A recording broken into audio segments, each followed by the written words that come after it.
allocation is 88% of my liquid net worth is in Bitcoin, and I'm 66. You want to cancel me? Cancel me. And that's why we need to do this work right now, dude, because we are going to be censored. I think Bitcoin's an asset, and I think real estate is a liability. I would predict by December 31, 2024, it's going to be extremely evident to everyone what the hell this whole Bitcoin thing's about. I don't care if he keeps it on Coinbase. Rock and roll, bro. Take all those distributions that are coming into real estate, and I buy Bitcoin every month with it. Freedom for me is really easy to define, man. It is the ability to say to anything, anyone, any institution, no. And to be able to say yes to absolutely anything I want to do. I beg everyone to follow Robin. It's my 100th episode of the podcast. I started it just 4 months ago. So I'm doing everyday podcast and getting really started with the podcast, and I'm loving it. And yeah, it was like also have a new studio and stuff like that. So I just wanted to get this out of the way, and I'm loving it that the 100th episode is with you, Gary. Appreciate it. That's well done, buddy. Well done on the 100, man. I celebrate hey, you know how to get to 200? And doing you get to 100 first. Yeah. Perfect. Yeah. A guy that this might kick our little conversation off, but a man that I worked for once, his name was Don, and he did a deal. I didn't like working for this guy. He was really hard to work with. He was bright, freaking very smart. He said, Gary, sometimes you just got to get on first so you can steal second base. That's a baseball term. Maybe in Austria you don't know that, but in order to steal second, you got to get on first. So anyway, congrats. Thank you. Yeah, it's really cool to have the podcast going and being full time in Bitcoin now. Talking about Bitcoin, and this is the reason why I invited you. I've seen a video, I think on Twitter it was, where you talked about real estate and you want to convert it to Bitcoin, and you are getting now really more and more involved into the Bitcoin space. Like, let's talk first about real estate. Like, where do you see the market going, and why do you now get from real estate more and more into Bitcoin? Where's the reason that you sell real estate and get more involved in the Bitcoin sphere? So to be really clear, I'm not the real estate Cardone. The investing I do in the multi-dwelling, I do it through my brother. That's the only business we do together. We don't, we have very, very separate activities. And the reason I do that with him is he is going to be able to locate deals much better than me. Could I go out and buy an apartment building? I could, but for what I pay him, which is the same deal everybody else gets, he's on the, he's on speed dial for some of these companies that are trying to sell some of these assets. So you and I will never get that phone call because it's not what we do as a core business. Just like he's probably not going to get the phone call to do something in blockchain or Bitcoin that I'll get, right? So I'm not a big real estate guy, never have been. I find real estate to be very, it's not a complicated business. It would not hold my interest as a career. It's a great way to make money, but, I think there is a myth on real estate, how many, millionaires have been made on real estate. There are a lot of very, very, very, very wealthy families that have diversified or built their businesses on real estate, but there are many billionaires that have been created through private equity, which means that you're building a company. You're not building an apartment building that you then leverage and lease out. You're building companies that aren't cash flowing, very similar to Bitcoin, actually. They're not cash flowing. They're not producing cash. They're not necessarily making enough money to pay the bills. But one day, 5 years, 8 years later, they sell it for $1 billion. That is what I've done my whole life. So I build businesses and then I sell them. And for me, we could spend an hour on this conversation on the difference between real estate and Bitcoin. And there are very many similarities. And I think I'm pretty well equipped at this point to talk anyone off the real estate cliff and move them over to Bitcoin. Because you're not even comparing two things. These are two completely different products or assets. I actually think real estate's a liability. Okay. I think Bitcoin's an asset, and I think real estate is a liability. Bitcoin held in self-custody is an asset with very little regulatory or liability risk. And real estate is owned by the bank, and I get to pay the bank the fees. And if I pay the fees first, I get the distributions. And I get leverage from real estate that I do not get from Bitcoin. And I build the case that housing, there are 3 separate real estate. Well, there's 4, but housing, multi-dwelling. Housing this is not an investment. This house is not, well, it's probably an investment for me, but homes that protect me from the rain and boogeyman are not investments. It's a house. Okay. It's just a house, just like my car. Okay. Just like the plane I sit on. Just because I use planes doesn't mean I always buy the whole airline or I buy a plane, right? Most people are never going to buy a plane because they don't use them enough. So, if real estate didn't allow you to borrow 70 cents on the dollar, tomorrow morning, you could not borrow any money on real estate. What is real estate prices going to do? They're going to get cut in half. In fact, they're going to get cut between 50 and 75% because most people could never afford to get into a home, call it ownership, if they had to pay for the whole thing in cash. Same logic they're using on Bitcoin. I can't buy Bitcoin at 70 grand. Dude, you just committed to $600,000 house. Okay, what are you talking about? You bought a $600,000 house with money you didn't have that requires the roof to be fixed, insurance to be held. You have to have cleaners. Windows need to be cleaned, electricity bill paid, the lawn needs to be mowed, and the toilets get to be fixed. And none of those things are my core business. None of those things. So think about, you're working for me, Robin. It's your 3rd day. I'm paying you 150 grand a year, right? You show up day 3 and go, hey, Gary, I got to take off 3 hours to go fix the plumbing. I'm going to say, bro, that ain't my fucking problem. I did not ask you to buy a house. Why don't you rent like the other guys or go hire a $400 plumber and stay at the house, stay at the office and do your job? This is the piece I think a lot of wives don't understand. Hey, you can't ask your husband to go out and kill the pigs and the boars and put food on the table and create protection and then ask him to go clean the fucking toilet and fix the plumbing and clean the roof on the weekends. Why do you want to spend your life like you've basically married a garbage collector? I mean, cool, but like, why would you want that guy rested up so he can go kill Monday, Tuesday, Wednesday, Thursday, and Friday? Thus, my reason for rent. Guys your age to 50, y'all should all rent, man. Rent. Hey, roof's busted, dude. Fix it. It's like I'll do a 1 hour with you. Bring anybody on the planet, dude. I'll destroy them because the math. If you run through the math, it makes no sense to own a home because the truth is you never own it. If you don't pay the government the taxes to protect that land, they will come and seize it. So you never own it. And this is in America, dude. In Austria, you definitely don't own it. England, you definitely don't own it. They do 100-year leases in England. The Queen owns everything, right? So, and if you actually just thought about that, okay, Washington, the federal government, and the Queen and the Austrian megalodons, they own it all. You get to pay to use it. So all you're actually doing is renting anyway. It's just one big lease market. I look at Bitcoin and go, nobody but me owns Bitcoin. It's sitting here in this system right here, whether it's in my hard wallet, cool. It's sitting here.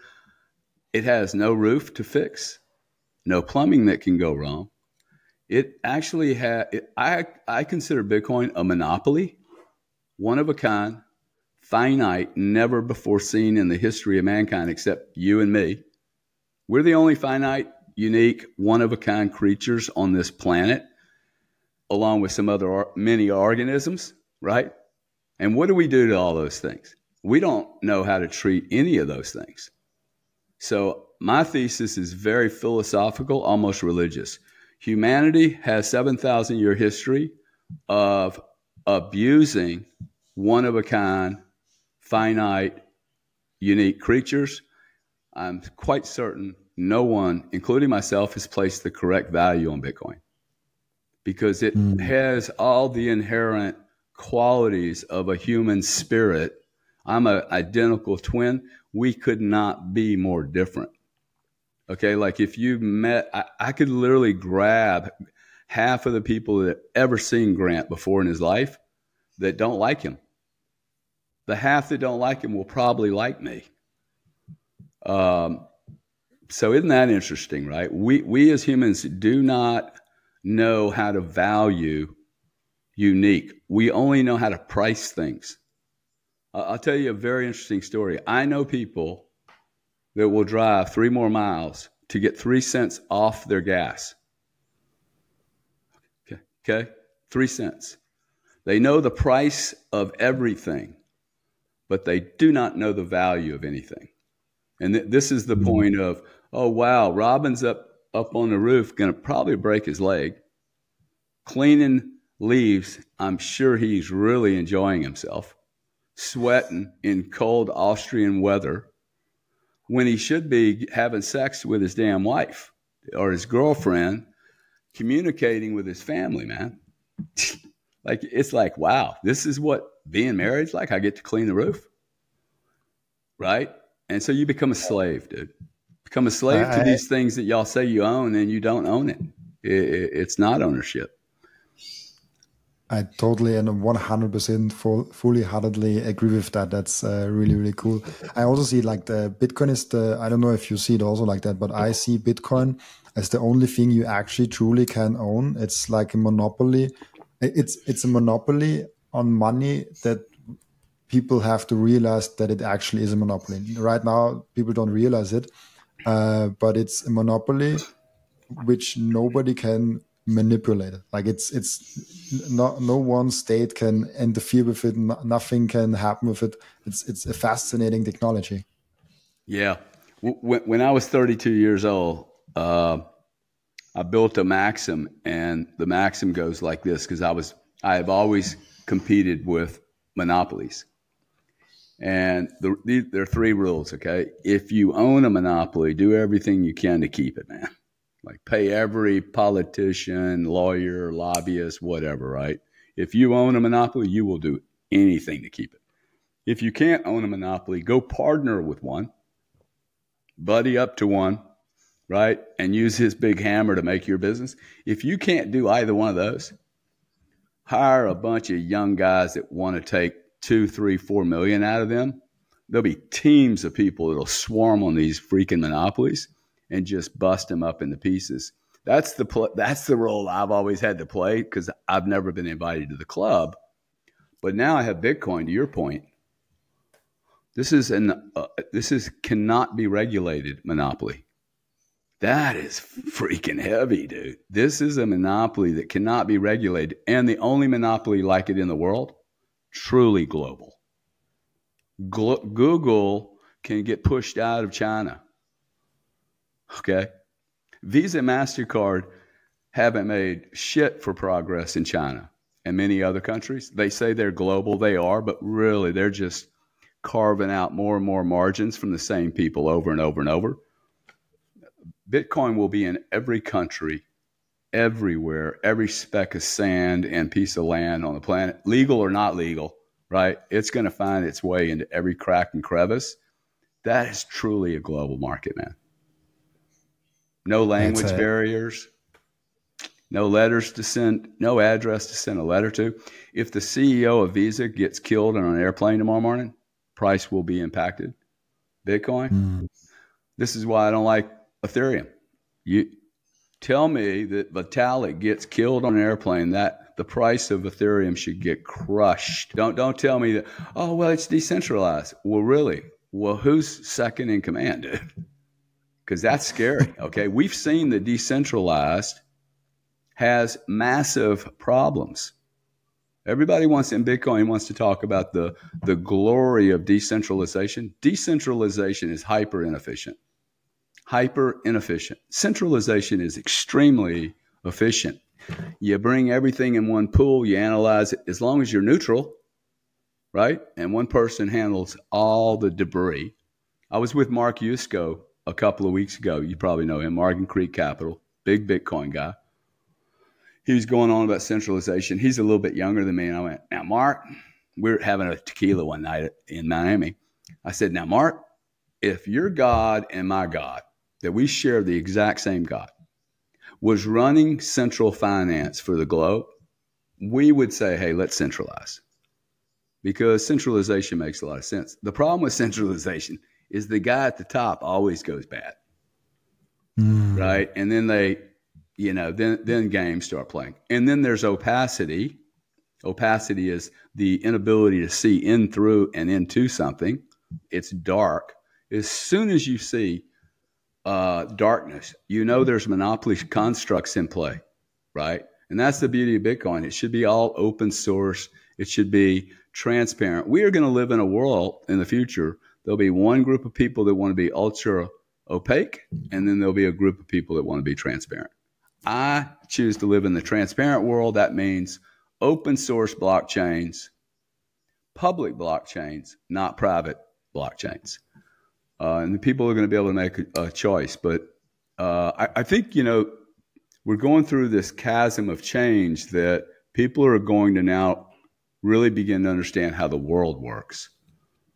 Because they're going to see the difference between these two worlds. There are very, very big differences between these two worlds that we're trying to bridge the past analog into the future digital. And everything gets digitized. This is not going to be just a little partial game, dude. It all gets digitized now. This is the piece people are missing. Like my brother, you have to use really, really, really basic. This is my beauty because I'm just such a simple human being. I think in little simple pictures and draw things all the time. We are never going back to the 8-track tape, man. Never. What is that? Yeah, see? What's that? Thank you. I was hoping somebody would. What the fuck is that? Bro, that's the way I used to listen to music.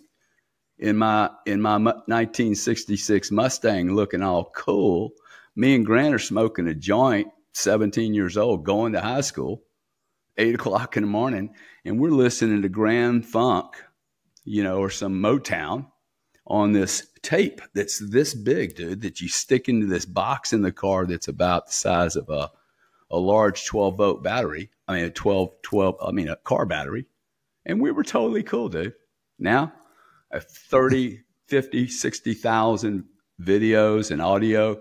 What, this is not going to get smaller? Dude, I'm not even going to have this thing one day. This thing's not, this is now heavy, okay? My hands are starting to change because of the way I hold. This goes away, dude. Compression.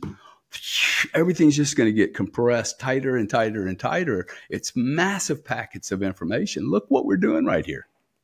I don't even have a great camera on this deal, dude. This is high quality resolution, okay? Like CNN is going to have a challenge beating this. And they paid millions of dollars, okay?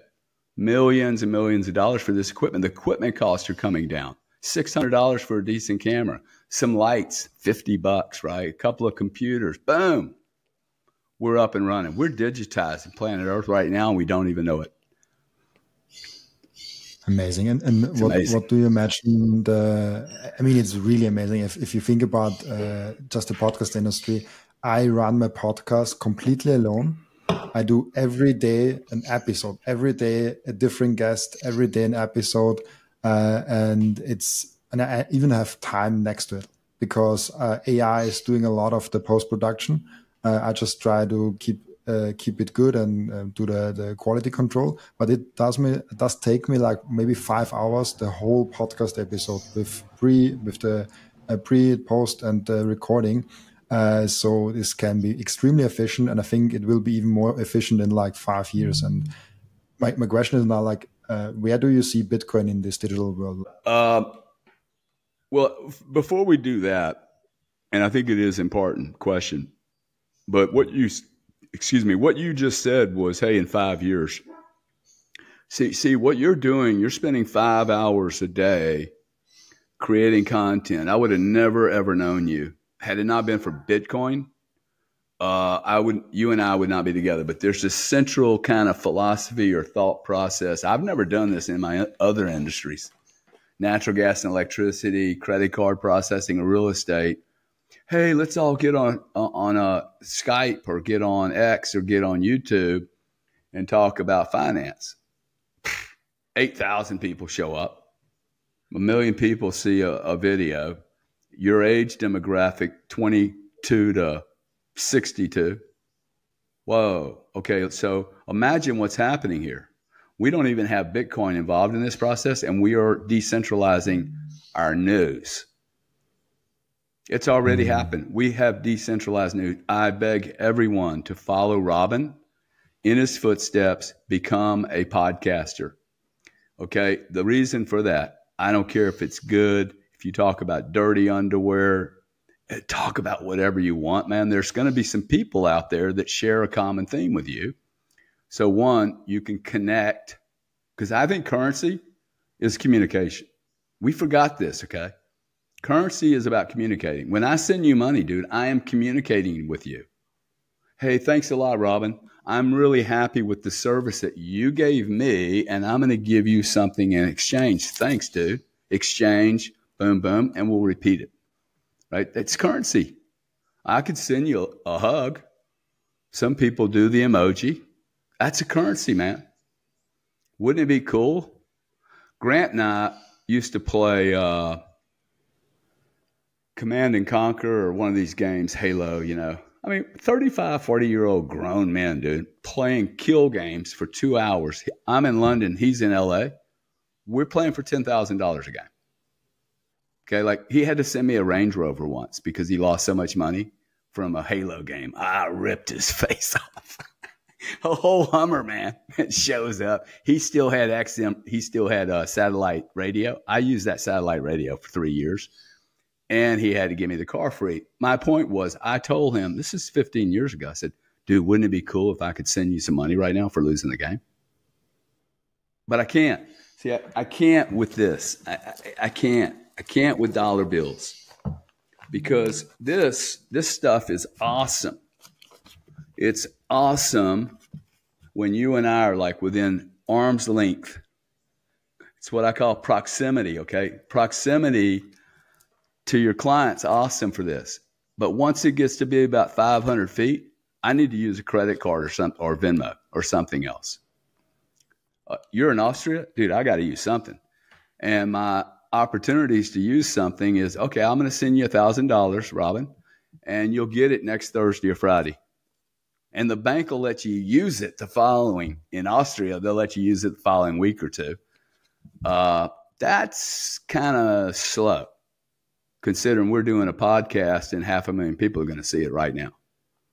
Right. So I don't think the question about where's Bitcoin's role in the future, you don't digitize the world and then not digitize the currency that's associated with that digitization event. Right. This is why I keep saying, hey, let's quit talking about money. Let's talk about what's happening. We are taking the internet and doing what it should have done 20 years ago. But the idea was so big.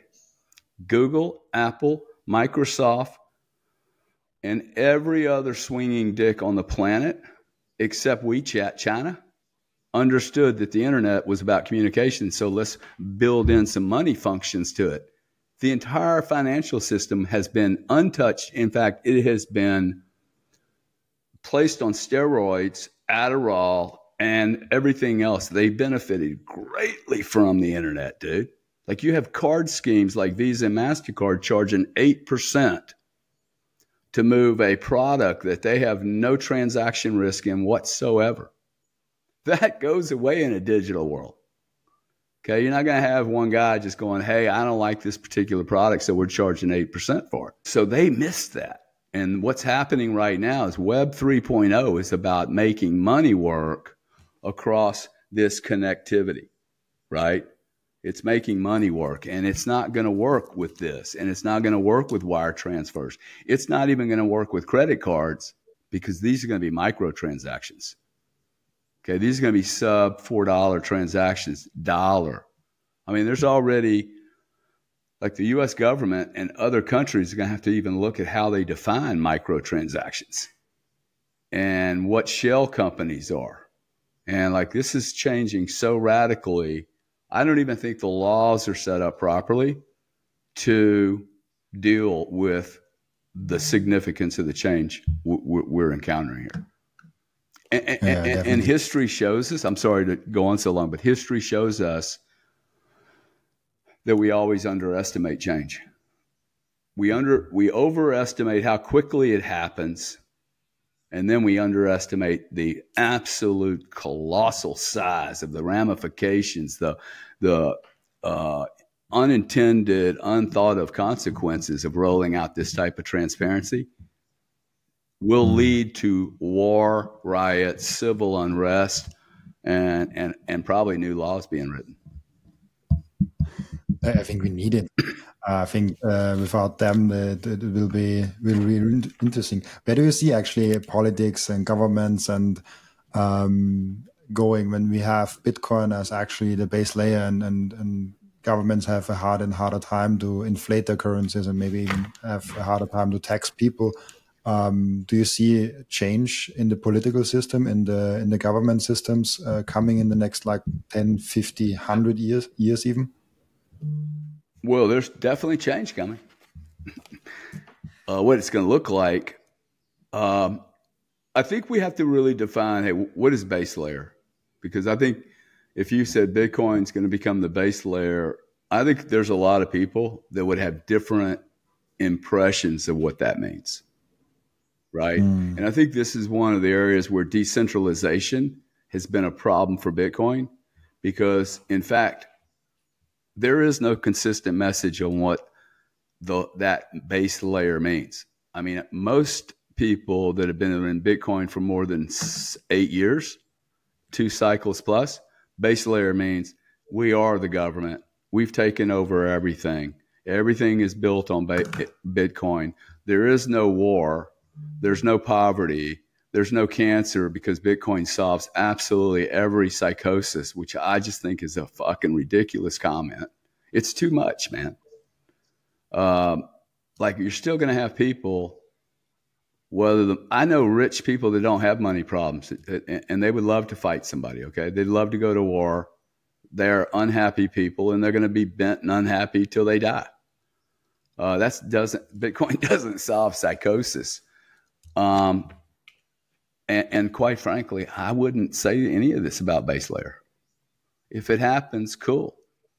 Like if you believe Bitcoin is this hot, and I think she's a hot babe, dude. I mean, like doesn't degrade, doesn't get old, doesn't bitch.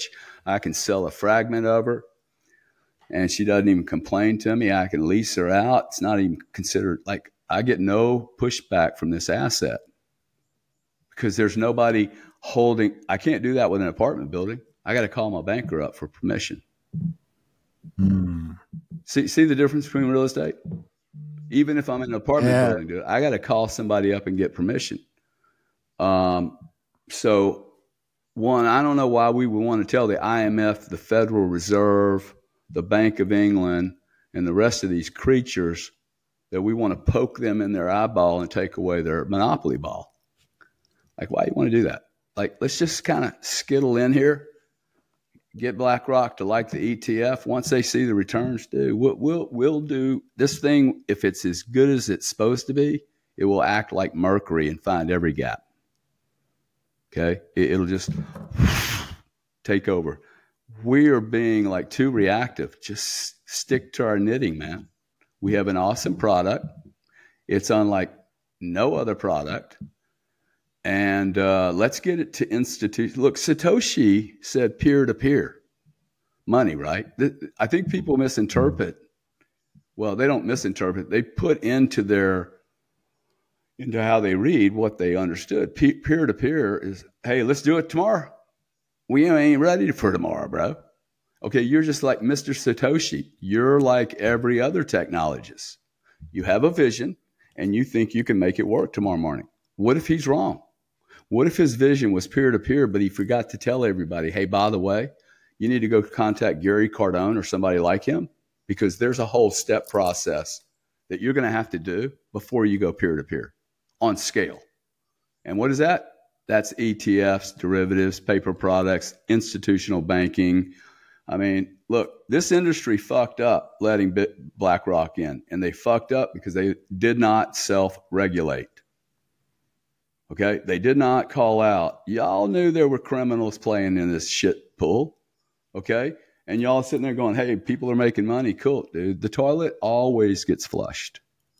Sooner or later, you flush the toilet. And the problem is, if you're hanging near it, even if you're a good actor, you get flushed with it. So I have zero empathy for anyone that lost money in this deal. Like, bro, seriously? You went into Celsius, they're paying 18% and the Fed's paying 0%? And you thought that was going to last forever?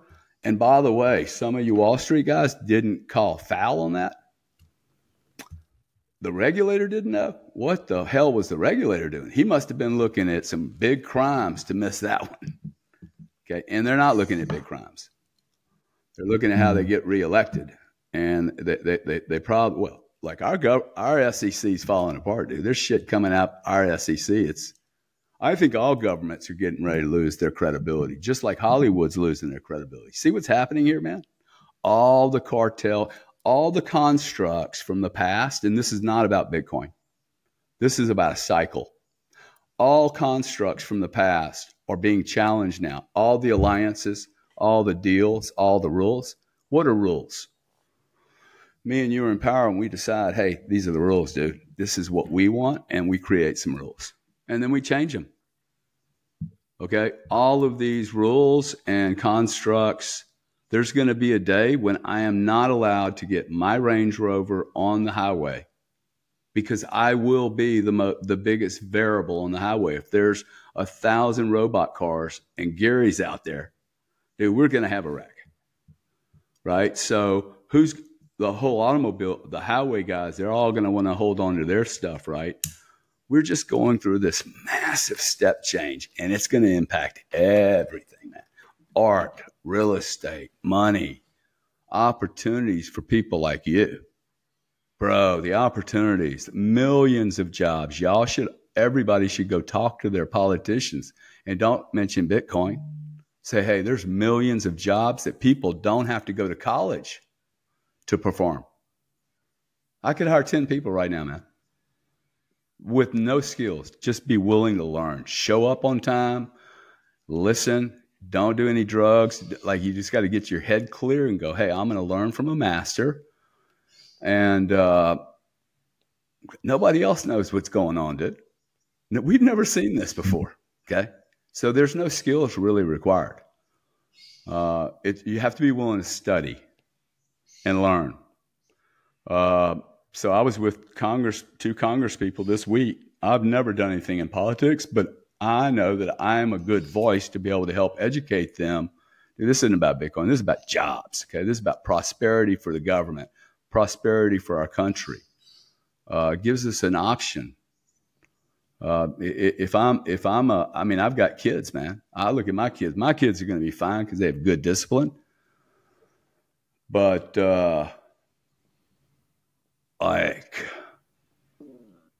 I don't know what all these people are going to do. They don't have any basic core understanding of almost anything, man. Really. Like just I mean, I didn't embarrass you on the house thing, right? But when you hear me explain the house thing, you're like, whoa, nobody's ever said it that way. Why not? See, I blame the teachers and the leaders. This is why I'm doing this. People are going, hey, why are you spinning up a media company? I'm not. I'm spinning up an education company.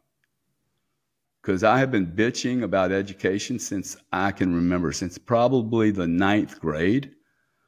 I've been like, I hate you people, dude. abhor high school, abhor college, abhor any type of leadership that it's all authority with enforcement instead of practicality. And today, to me, we got to get really practical, okay? Like, I don't know, I'm not a smart guy, but I can explain blockchain and Bitcoin extremely well now to almost anyone without them having to read a book or understanding blockchain or what a seed phrase is. You imagine when you say that to a 52-year-old guy, the first thing is you understand he doesn't really understand what that means, right? You just use terminology that I'm certain he has no clue what seed phrase means. And I see this happen all the time, dude. 800 people in a room, and people are so excited about their coding prowess that they forgot who the customer is. And the customer is adoption of 8 billion people. Don't ask someone to be completely dirt poor to have to understand this product. And then don't make a really rich person bad for being rich and thinking about custody different than you do. Let the guy come in the door, dude, without offending him. Well, I don't care if he keeps it on Coinbase. Rock and roll, bro. Now, what can I do to educate you to get more Bitcoin? Stick it in your IRA. Now, hey, by the way, you know, might be good for you to have $500,000 on a wallet, bro. Let me tell you why. Okay, but you cannot talk to a guy and go, hey, I need you to put $800 million on Bitcoin because all your paper is going to be destroyed tomorrow morning. He's got $1 billion in other paper and legacy assets. They're like, bro, what are you talking about? Right? You're, and by the way, none of those banks have ever stolen money from me. Like this Ponzi game of printing money can go on for a long time. You'll be dead, dude. So, look, the only way Bitcoin becomes first layer in the next 10 years, and it could, World War III, massive global unrest, Mad Max. Okay, and this is why I get upset with the pioneers, because I'm like, bro, I know your shit costs you 10 cents and you got no loss here. But first off, you need to be selling your coins. That is healthy for the market. Secondly, if I make a shitload of money in Bitcoin, it will be all redeployed into Bitcoin, blockchain, education, digital, everything, helping this planet. I don't know who taught you guys that you're just going to make a bunch of money and go on a sailboat. That is not helping anyone. It is totally against Satoshi's. Like, it's fucking twisted, man. And so maybe you guys need to read some books on how to deliver a proper message to large audiences and make this safer. I'm sorry to go off, but it's just a little, well, it cost me $1 billion. Okay. I saw Bitcoin in 2016. And because of the messaging was so bad, I was like, fuck it, dude, I'm out. It's just a Mickey Mouse show. Now, I was wrong about that, but I was also right. And I wonder how many people walked away from this. So my job is to help explain this so we don't have guys like me walking away, because quite frankly, I think I've done a lot to help in a really, really short period of time to bring a lot of really normal, wealthy, successful people into looking at this differently. And we don't need to take over the Fed to win the game. Okay? I remember when you guys were arguing whether it's going to be 0.5% or not. Bro, it's going to be 3.5 to 10%. Okay, I'm telling you right now, allocations will be 3.5%, and this is going to happen in 2.5 years. You're going to see allocations that are crazy. My allocation is 88% of my liquid net worth is in Bitcoin. Okay? And I'm 66. And other older people should be, you should be monsterly allocated. You're young, bro. If it fails, you can go create something. I'll give you a job. Me, I've got my kids taken care of. When you see an opportunity like this, you spank it out. You don't put 1 or 2%. The other thing is these people are not coming in for, hey, I'm going to put four grand into it.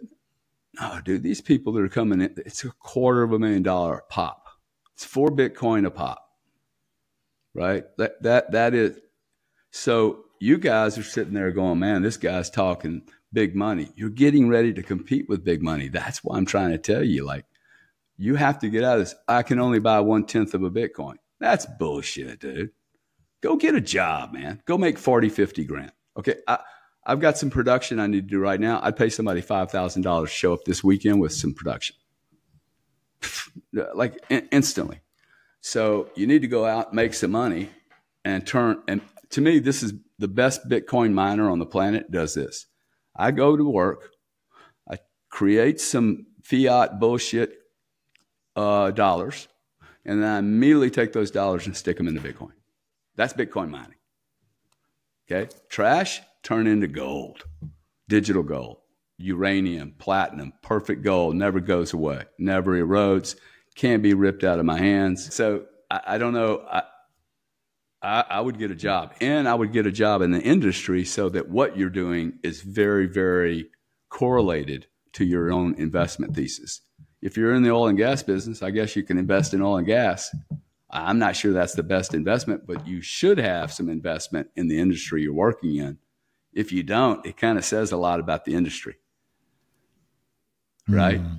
You're investing your time and energy, but you won't invest money in that same industry.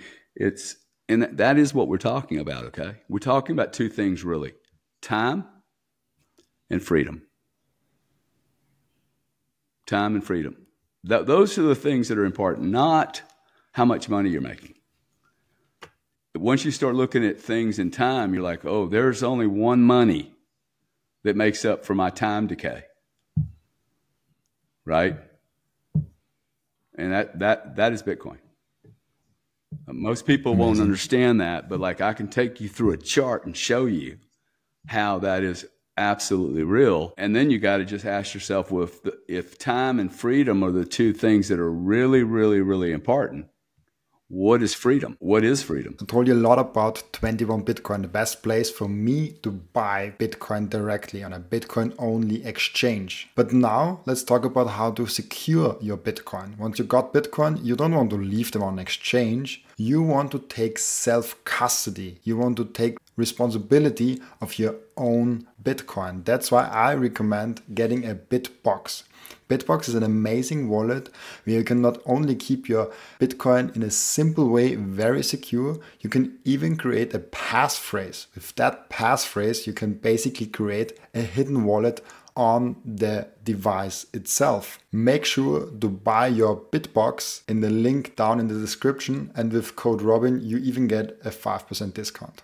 I had community questions. I asked the community if they have questions for you. And I plan to do it later, but one of the questions is just fitting in there so nicely now.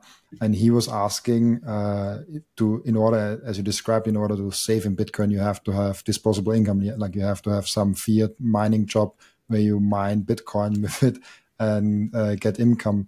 And he asked the questions, how do you level up your income game? Like, what is your advice for someone not happy with his income, and how does he level up his game? Well, first is I would like to ask your audience. So if you got a post or however you're seeing those communications, Gary wants to know how you define freedom. Okay, this is extremely important. Most people don't even understand time, dude. And I ask most people, hey, like, why are you working so hard? What do you want, right? Why do you want to make a bunch of money? To that guy, hey, why? Most people end up going, hey, I want to be free, dude. So I'm just asking people what that means. The first thing I would say to your friend is, if he was asking me, and I have people that come to me and go, hey, I'd like you to help me, do a weekend, something. And the first thing I do is go, show me what your debt is. The best way to level your game up is get rid of the shit that's pulling you back. Okay. And if you have 12, 15, 18% debt on a credit card, you need to turn that credit card into plastic Nothing. Burn it. Quit using it. You clearly don't know what you're doing with it. I have 2 credit cards. I have an American Express card that always gets closed out. And I have another credit card that I bet I don't spend $20 a month on. Okay? $20. I don't have debt. If I do have debt, it's because the bank gave me a bunch of it and I'm doing something else, right? My debt's never but it's 6% or 3%. And it's not debt that I can't get rid of tomorrow morning if I want to. But somebody holding $6,000 worth of debt on a car and you're paying 12%, you need to sell the damn car, dude. You need to sell the car. You're paying $800 a month, 800 euros a month for a lease on a car that's degrading in value, and you only use it 4% of the time. Really? Why don't you just go pay a pimp, right? You'd be better off. I mean, imagine, like, there's so many middlemen in this deal, okay? Because you wouldn't buy that car. You can't afford the car, dude. You bought a car you can't afford. And you're fighting with me right now. Your mind's like, oh, I don't like this cat. Bro, if you could afford it, you would have paid cash. Okay, so you bought a car too big for you even. You can't have an $800 note, dude, because your note's not even $800. It's $800 plus the $150 on the insurance. Now it's $950. Oh, that's not a lot. It's 10%, dude. So the first thing is you get your own, spending under control. You start looking at how many times you go to Starbucks and buy a $10 coffee. You should be buying $10 worth of Bitcoin. Fuck that coffee, bro. First off, the company's not even a good company, okay? It's like not helping people. It's woke, okay? It's selling bad shit. Sorry, okay, but it is. I used to be a big client of theirs, and I'm like, man, once you open the toilets up to everybody because you got so wokey, I quit going. Like, this isn't cool. It's not okay just to open the doors up to everyone, man. You need to pay your way. My God. Back to the toilet conversation, right? So that's the first thing I would do, man. And I think most people undervalue who they are, or they overvalue who they are. I have never had a problem making money. I have never, ever had a problem making money. Back to the real estate question, if you are doing real estate and you're getting distributions like I get from real estate, I take all those distributions that are coming into real estate and I buy Bitcoin every month with it. And I will continue to do that. And I am imploring you real estate people to look at this differently, dude. And if you're challenging me right now about, hey, real estate play, what did you just say? Take the distributions into Bitcoin? You can reach out to me. I will walk you through this in 20 minutes. You'll be like, wow, that's freaking awesome. And I'm going to predict that we're going to see in the next 18 months, we're going to see some monster whales in Bitcoin do exactly that. And I'm here to help them do it too. It makes a lot of sense for a guy holding 40,000 Bitcoin at $7. Okay. Okay. If you guys like living in a jungle or you're creating a city or a country, I got it. Okay. You got to sacrifice something. But dude, I didn't do all this work to live in the jungle with Wi-Fi 2.0, slow connectivity, bad airports, not clean water, and maybe my children get stolen from me, right? I don't think that's back to Mad Max. Okay, layer one, who cares, dude? Layer one's going to be my 45 cal. I mean, like that's not a world I want to live in. I would rather not have censorship and have a little bit of money broken. Because if we don't have censorship, that's the real issue. Censorship, the ability, back to the freedom thing. Hey, what's freedom? I'm going to just keep asking that question because nobody actually knows what it is. And most certainly, most people think it's free. But one thing I am certain, freedom is not free. And everybody thinks it's free because I don't see anybody doing anything to risk anything like me, hey, dude, Visa and MasterCard are not good companies. It's a massive duopoly structure, and they're parasitic on small players. Okay, that's my big problem with it. You're a big giant company, and all you can do is go stick your beak into the heart of some middle income family, right? Or the banks. Like, it's not cool. Come pick on me, awesome. I can take it, but don't pick on you, dude. Like, they're not even letting you get off the racetrack, right? Like, you can't even get started. The gravity's so heavy. This, to your friend, this is where the real gravity is right here. You fix this, dude, and fix how many teachers and parents and uncles taught you the wrong thing about living, freedom, how the world works, money, your own beliefs of your own self and how you devalue yourself. If you can't value yourself properly, how the hell are you going to ever value Bitcoin, right? So 100%. I like, up your game, read some great books. Okay, read the book The Greatest Salesman in the World by Og Mandino. It's this big, man. I mean, it's a tiny little book. It's a motherfucker too. Okay, it's an awesome book, and it has nothing to do with sales. Nothing, but it's called The Greatest Salesman in the World. It's a beautiful story about bringing value to the planet. Money is not your problem. Whoever asked that question, it is not about the money. It's about right here. Okay. And the way you level up your game, you quit treating zeros like they're so important. Okay. You guys get so upset with me because you're like, wow, he's talking about $1 million, man. You know why I'm doing that? First off, that is the way I think. Okay. I look at $1 million swags of investments. I wished I could look at hundreds.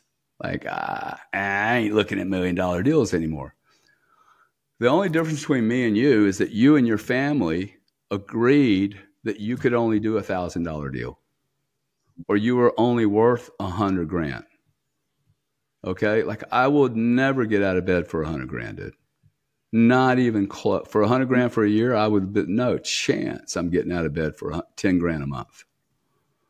I am now beginning to place the correct value on my time. Okay. So you guys do stuff for money. I do stuff because I enjoy doing it. And then when I enjoy doing it, I don't really care how much money you're paying me, man. Level up your game. Quit doing shit you don't want to do, dude. And you're doing it only because you're a prostitute at this point. I know that sounds harsh, but think about it, right? A bunch of guys follow you, so they'll be okay with this. Once you do a job that you are not built for, and you know it, dude, you go to work every day and you're like, I hate this fucking job. I don't like him. I don't like him. Well, you become a prostitute because you're not leaving. No, I'm going to stay one more day. Why are you staying, Bob? You hate this job. I need the money. Well, you're a fucking whore, dude. A fucking whore. I mean, really. Right? Well, you don't like that job. Shit. Go sell drugs, dude. Go fly to Hollywood and go meet Diddy. He'll pay you some money. Diddy. That's it. Y'all don't know what's going on in Hollywood. Y'all not hearing all this news in Austria? Oh. No, I don't know. Yeah, okay. That's a different story, but some of your American audience will get it. Hey, y'all call Diddy, go get a job. You know? Level up. It's so fascinating. I mean, I didn't know that we're going in this direction, but it's really cool because I actually quit my job like not even 2 months ago because I wanted to value more my time, and I wanted to do the whole day something that I enjoy and I like. And I like talking about Bitcoin. I like doing something in the scene, and I'm now working probably like 12 hours a day, but I don't consider it working. It's like I enjoy it so much. And I made in this 2 months already the income level that I had before from the job. So it's actually not about money. I was so concerned before quitting about the money. Like it's breaking my head about. I had sleepless nights. It was amazing. But once I made the step and now I'm in this game and I'm only 2 months in the game, honestly, it's not long. And the money is not even, it does not never come to my mind. It's just like I stand up at 5 in the morning because I love doing what I do. And it's now 9:30 p.m. So I will be like working from 5 to maybe like 10 or 11. Making some breaks in between, but I just love doing what I do, and that's freedom, kind of for me, for like as a small example. Yeah, see, we're back to the free word. What is freedom for you? As you asked the question, like what does freedom mean for you? Freedom for me is really easy to define, man. It is the ability to say to anything, anyone, any institution, no. And to be able to say yes to absolutely anything I want to do. I get to say yes, and I get to say no. And I am not a whore. I am literally saying yes and no to what I want as a unique creature. That has to be ultimate freedom. And it has absolutely nothing to do with money. Because once you take that tack, last business I had was with a partner of mine, and there is no client I have that is so important that I will not say, call out a wrong. And like, nah, dude, I don't want your money.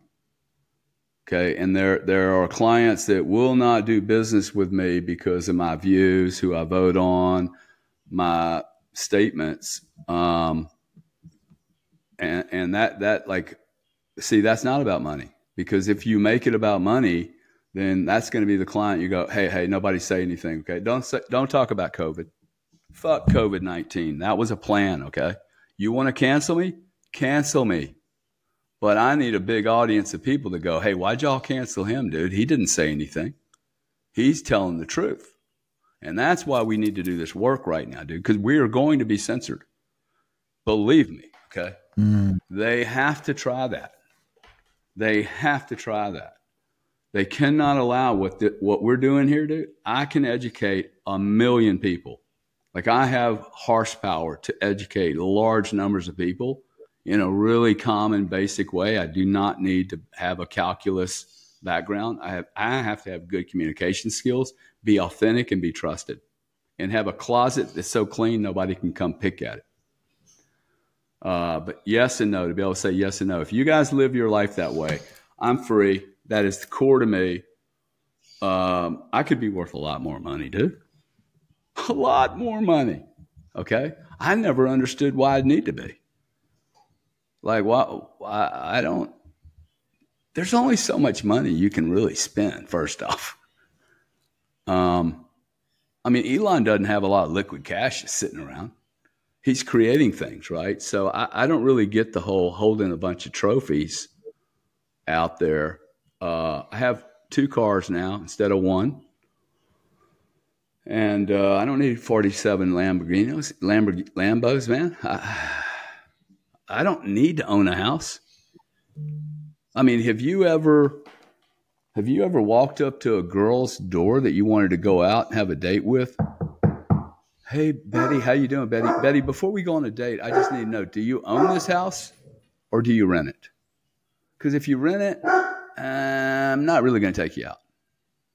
Like, what an asshole. Does it matter, dude? Because when if you're lucky and you take her to the 4 Seasons, hey, knock it off.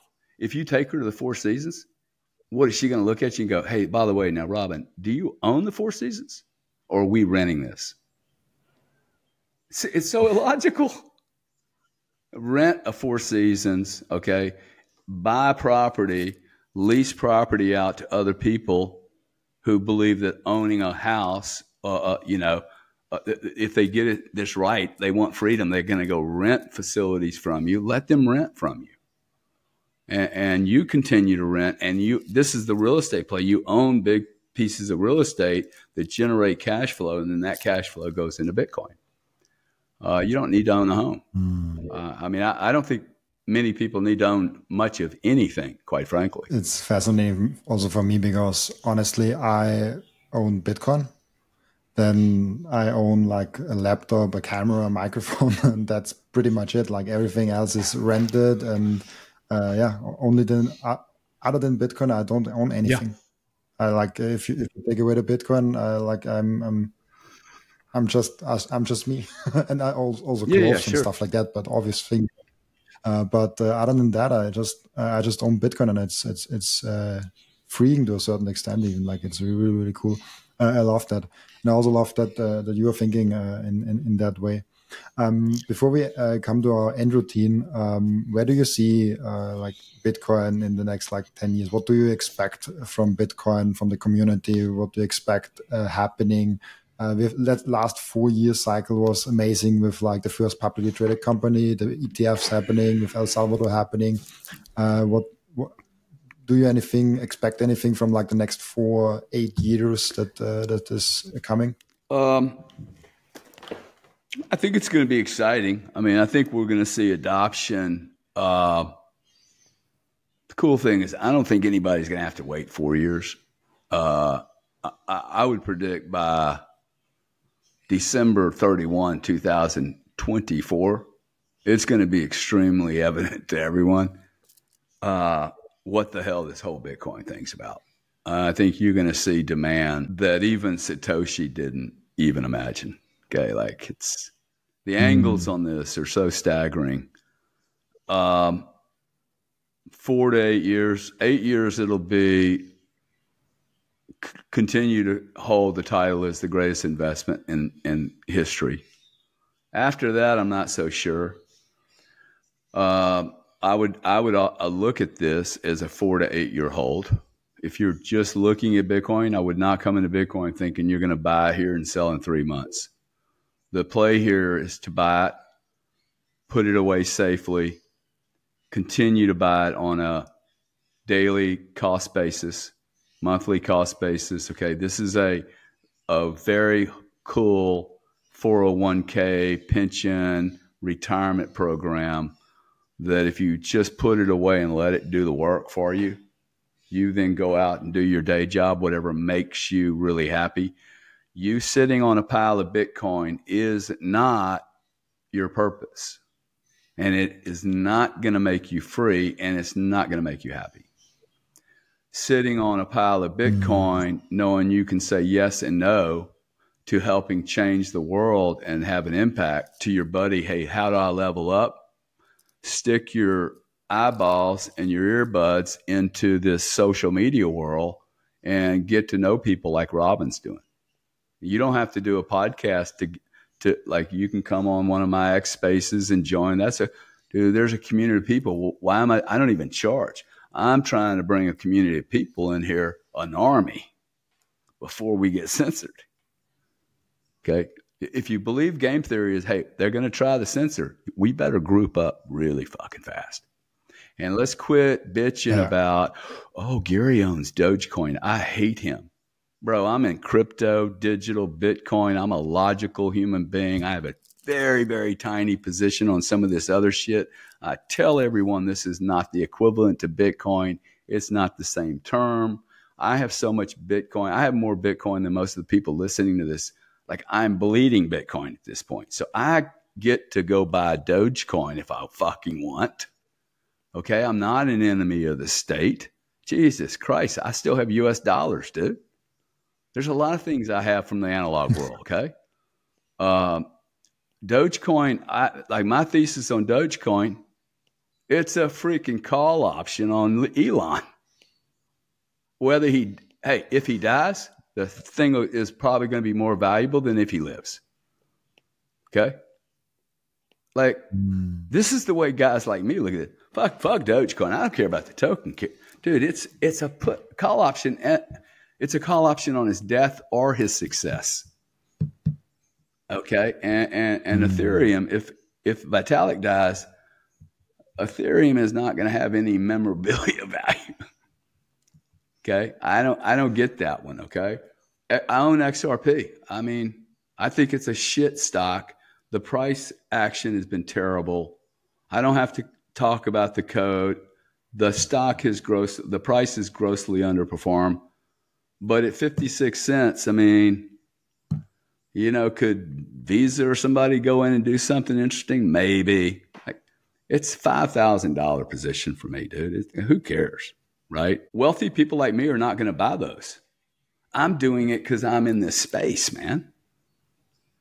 Okay, like I own some other things. I own $1 million worth of miners. I think they've been horrible investments. Horrible, okay? I mean, horrible. And I actually question, hey, why did I do this?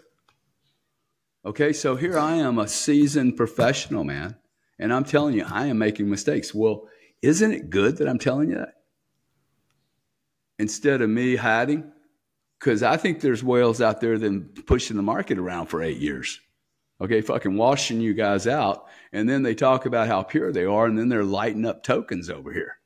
So my job is to be transparent, and I don't really care if people are total Bitcoiners or not total. I don't care, dude. I'm going to tell you what I think and how I deploy my capital. I know people that go into 7-Elevens and Tesco's and buy lottery tickets every day. Okay? What's the difference? At least the lottery tickets got the backing of the United States. Okay? I don't know what, let me pick a coin. I don't know what Hedera has. Okay, or Richard Hart's coin has. I'm not picking on anybody, but I don't know why I have to go buy Richard Hart when he's under SEC purview and probably every other Interpol related agency when I can buy Bitcoin and it doesn't have an address or a human being. Why would I do that, man? Okay, if you have been doing it, doesn't make it right. Like, it's just, you know, I've been in trades before. I go, hey, this trade's wrong, man. I need to say this trade is wrong. It's not performing. I'm going to get out. I'm not right every time. Oh, what a heavy duty confront, right? So freedom, right to say yes, right to say no. We can't possibly be judging people if they're holding on to euros, sterling, US dollars, and they're buying Bitcoin and maybe some XYZ coin. I don't care. Let's get them off of the fiat system. Okay, let's get them in our camp and then we can educate. It's hard to educate from outside. And if Bitcoin's for everyone, then it needs to be for everyone. And we need to be nice to everyone.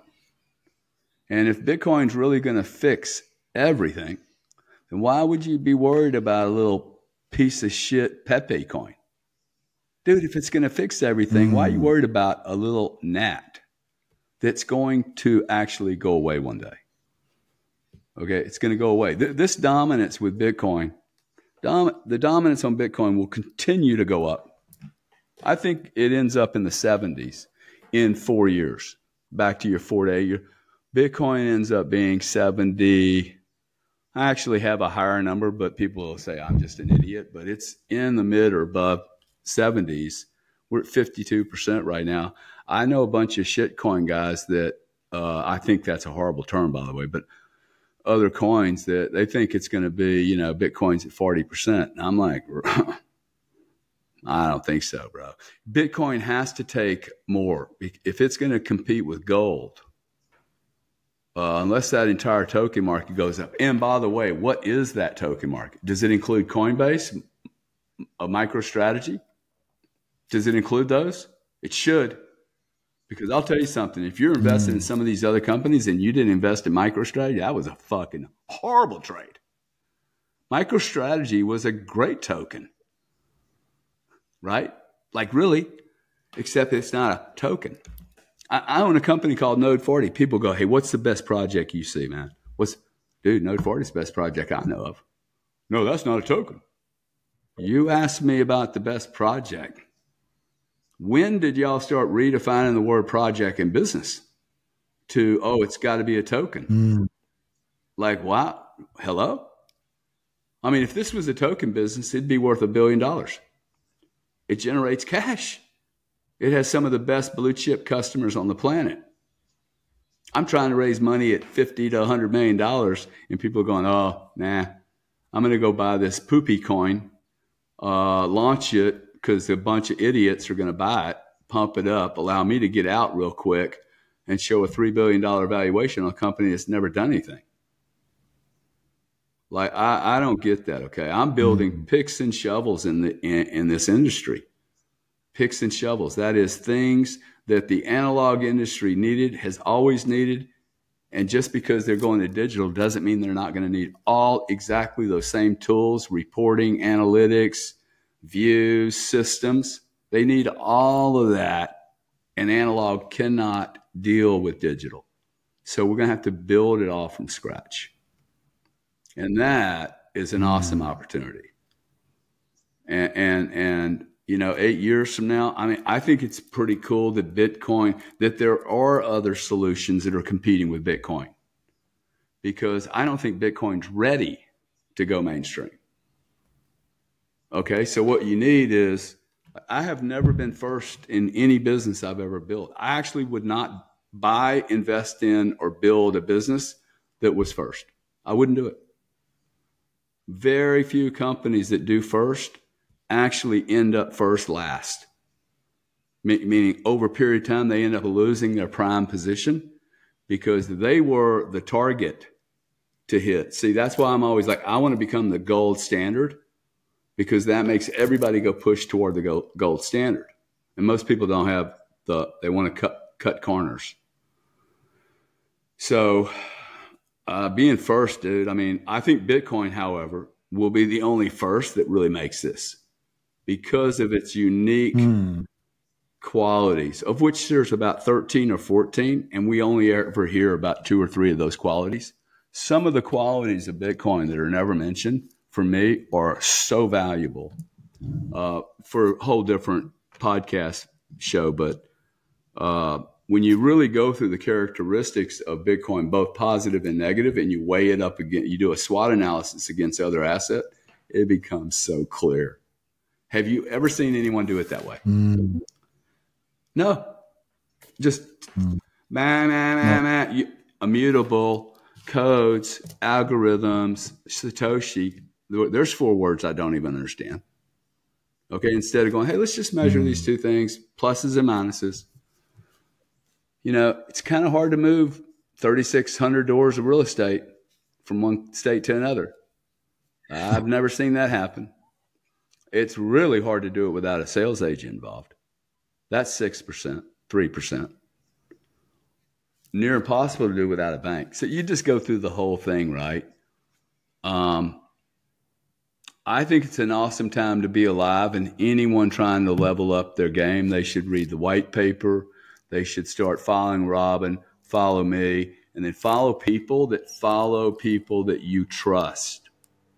Okay? And like on the heavy duty warning, just because somebody's on TV doesn't make them nice or right.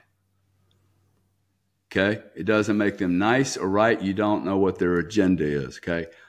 I would actually do some research, and when you look at one of these influencers and you can't figure out, has he ever made any money? You might want to ask yourself why you're listening to someone where you can't go, hey, I'm quite certain he is a wealthy man. Okay? Or woman. Like, he has made it, dude. Or he's got 30 million followers. I mean, there has to be stats that you look at and go, really, dude? There's going to be a lot of fakesters that pop up here. Okay? They're predators.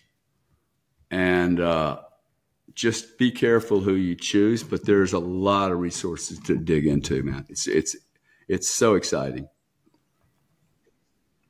Yeah, I always say it in the podcast, what a time to be alive. It's like the internet revolution, the digital revolution, Bitcoin, everything is just starting right now. This is a one really in a century event, man. A one in a century, okay? Like this will never come across. This will come and go, and there are going to be massive amounts of people that are left out in the cold. And it's because you refuse to get your head out of your ass. Okay, like you have to be willing to look at some of this. This is a massive, massive step change. And those that are exposed are 22 to 62 years old. It is a large band of people. I'm going to end with this and let you do the closing. But if you're in a job and you don't know what value you bring to that job, you should start looking for a new job. It's a 1 or 2 sentences. This is what I do, and it's important. Furthermore, if you're working for a company and you cannot identify what it is that company does that brings value to the world, not in a bunch of Cody, boo, boo, blah, blah language, but like, hey, this is what we do. We're IBM and we solve, $1 trillion, whatever. I'd start looking for another platform to work from, man. Your platform must add value in the future. There is not going to be any more parasites, middlemen, commissions, pimps. Okay, that's all they are, dude. They're pimps. Okay, agencies, affiliate fees, all this string of players sitting at the food trough, taking but not delivering value. That's how you level up. You figure out how do you bring value to someone, and people that are really smart we don't care what we pay people. We care where the value is. And I do not chase 2 cents a gallon discounts. Okay. I mean, I don't care I actually would prefer to pay more. Like I got on Twitter, the day that Elon started charging for it. The day he bought it, he started charging. I'm in. And I would pay for everything too. If you guys are in the system, you should start paying for what you're doing. Pay Robin $1, dude. We've never had this conversation. Fucking pay him $3 a month. Okay. Like, what do you think he's going to do that? You have to feed him. Okay. Like, I want to hire 8 more people here. Like, I'm getting ready to bring a comedian on my team because I think there's a lot of jokes to tell about finance and Bitcoin and lighten it up. Like, I'm trying to use this technology to educate, and the education has to be funner than what you and I did in school.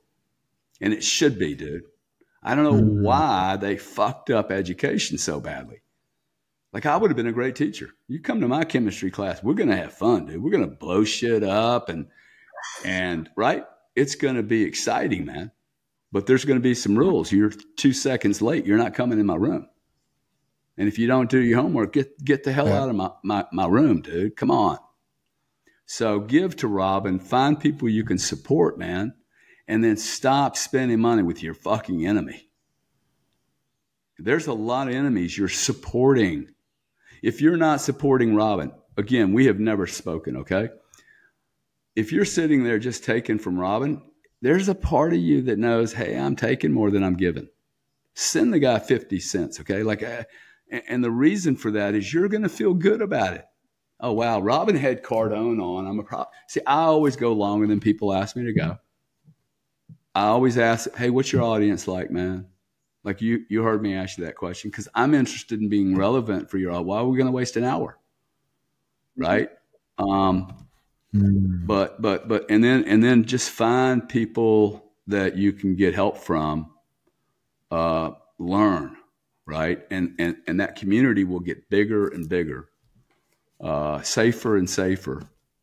And that's where your leverage comes from. And you guys should be probably paying maybe 8 different people on these podcasts, $20 here, $5 there, and get off of all media. Get off all other media, man. Stop watching CNN. Okay, the guy gets paid $6 million a year. You think he's going to tell you the truth? Okay, do I look like I have a script here? Okay, Robin knows how to talk from something other than a teleprompter. Okay, he's not being told, he asked me, hey, man, are there any questions that I can't ask you? No, bro, whatever you need to ask, But if you're getting your news from sources that are making $500,000 to $20, $30, $40 million a year, you got to kind of ask yourself, hey, what exactly did those people do? Hold on one second. Scott, I'm just finishing up. Are you here? You get my point? So support Robin. There's a lot of great people out there, guys. And next 5 years, a lot of wealth is going to be made. And wealth is not just money. It's like connections. Connections are more valuable to me than the Bitcoin. 100%. 100%. It's amazing. It's a pleasure talking with you, and it's a pleasure having the podcast with you. We're having an end routine really quickly where the previous guest is asking a question for the next guest. And your question from the last guest was about the Lightning Network. How do you see the Lightning Network playing out? And I always have those questions where the previous guest does not know who the next guest is. So it's like, I'm not going to answer the Lightning thing. I actually find the whole Lightning conversation a little weird. And I could go both ways on it. Look, there's going to be some layers here, I think, and some of those players will work, and some of them may or may not work, and some of them will completely fail. I don't know enough about Lightning Lightning does not have to work for Bitcoin to be important. In fact, I could say Lightning could fall apart tomorrow morning and Bitcoin's going to still be a monster. So I don't even care 100%. About Lightning, okay? Because I actually don't think the peer-to-peer. Look, you guys, I got to tell you, okay, if you're using Bitcoin to buy potato chips, you're an idiot. I'll tell every Bitcoiner on the planet, you're a fucking idiot. No, I'm greasing the skids. I'm helping move the system. Dude, you do not help the system move $1.95 by getting rid of Bitcoin. And then they look at me and go, hey, by the way, I went and bought it back that same moment. Well, what exactly did you do except change your tax position? Like, what are you doing, dude? Okay, I have never used a gold bar to do anything under $10,000. I used a gold bar to buy $10,000 of goods and services once. My partner saw me. He's like, you're crazy, dude. I've never seen a gold transaction in my life. I've done gold transactions, car transactions, Bitcoin transactions. So Lightning, whatever, fails, goes, Bitcoin's still going to rock and roll. The next question you should ask your next guy is make him and every other guy after him. How about that? I'm going to give you the cat daddy question. What's freedom, dude? What's freedom to him? It's really interesting the amount of conversations come out of that. I think I should implement that in the end routine for every guest. I think what is freedom is such a fundamental question, also to Bitcoiners, because it's so fundamental to us. Thank you, Gary, for taking the time. Thank you for being on. Last question: where can people find you the best way? Where can people find more about you? At Gary Cardone, Twitter, at Gary Cardone, YouTube. I'm starting to do a lot of stuff on YouTube, so I don't really need a lot of support on Twitter. I'd appreciate the support because that's the deal, get the community really big. YouTube, it's hard for me. So if you guys could follow me there, it'd be really helpful. And then also give me criticism, constructive criticism on what you want to see. Do you want to see it better? How's the formatting? I have a particular ethos of how I want to run these, shall we call it entertainment, education, whatever we're calling this. And it has to be with respect. Okay. I am not running these rooms that are full of drama. I will rarely be talking about Israel and Palestine and who's right and wrong. You're both fucking wrong, okay? Everybody's wrong in the whole deal, okay? The U.S. government's wrong on it. Any tax dollars that went to support either one of those fucking groups is wrong. I wish I didn't have any of my it's all wrong, okay? So there is no – Jews, you are not right, and Palestine, you're not right. I'll say. Now, everybody wants to hate on me? Fucking hate on me, okay? It's not cool, dude. We're human beings, okay? I did not get birthed under the Catholic symbol just because I was Italian and I'm like some special human being. I am a fucking human being, okay? Period. I happen to own Bitcoin. I belong to no religion because they've all let me down. And it saddens me that they've all let me down. Okay, I did not want to be let down by religion, but I have been let down by multiple religions. They all seem to go crazy.